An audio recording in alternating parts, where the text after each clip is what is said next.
In today's video, I'm going to teach you how to create a free Coursera account with your university email.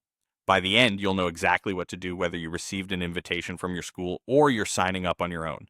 First, check whether your university has a partnership with Coursera and sends out invitations. Many institutions provide access through Coursera for campus or similar programs. If your school participates, you'll typically receive an email invitation or see a link on your university's learning portal. When that invitation arrives, click the link. It will take you to a page that prompts you to log in using your university credentials through single sign-on, often called SSO. This is the familiar campus login page you use for other university services, and it's the secure place to enter your university username and password.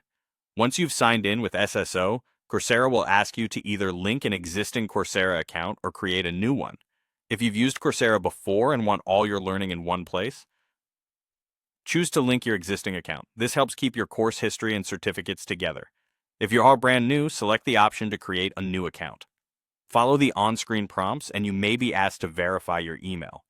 After that, your account will be associated with your university's program, and any benefits your school provides, such as access to certain courses at no cost, will show up automatically. If you don't receive an invitation, you can still create a standard Coursera account using your university email. Go to the Coursera sign-up page, enter your university email address, and set a password, just like you would on any other website. This gives you a regular account that lets you explore free content and audit many courses. Keep in mind that using a university email alone doesn't grant special access. That only applies if your school has an active partnership and invites you. If you later do receive an invitation, you can link it to the account you just created so everything stays in one place. A few quick tips. Check your spam or promotions folder if you're expecting an invite.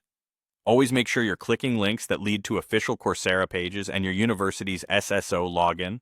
And when in doubt about eligibility, consult your university's IT or online learning support pages for confirmation. That's it. Follow the invitation route if your school participates, or sign up normally with your university email if it doesn't. You'll be set to start learning right away.